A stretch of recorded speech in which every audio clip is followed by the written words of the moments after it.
ఇక మయన్మార్లో భూకంప మృతుల సంఖ్య 200కు దాటింది. 40 అపార్ట్మెంట్లు కుప్పకూలాయి. ఇక శిథిలాల కింద 1000 మందికి పైగా ఉన్నారని అంచనా వేస్తున్నారు. ఘటనా స్థలిలో సహాయక చర్యలు కొనసాగుతున్నాయి.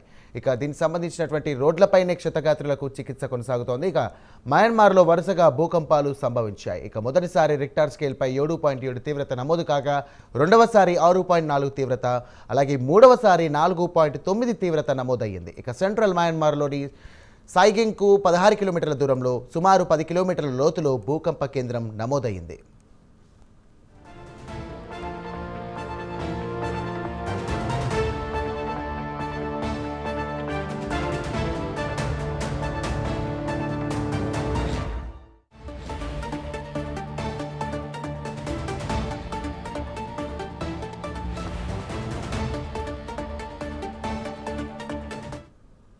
మయన్మార్లో భూకంప మృతుల సంఖ్య 200కు దాటింది. ఇక 40 అపార్ట్మెంట్లు కుప్పకూలాయి. ఈ శిథిలాల కింద 1000 మందికి పైగా ఉన్నారని అంచనా వేస్తున్నారు. ఘటనా స్థలిలో సహాయక చర్యలు కొనసాగుతున్నాయి. రోడ్లపైన క్షతగాత్రులకు చికిత్స కొనసాగుతోంది. మయన్మార్లో వరుసగా భూకంపాలు సంభవించాయి.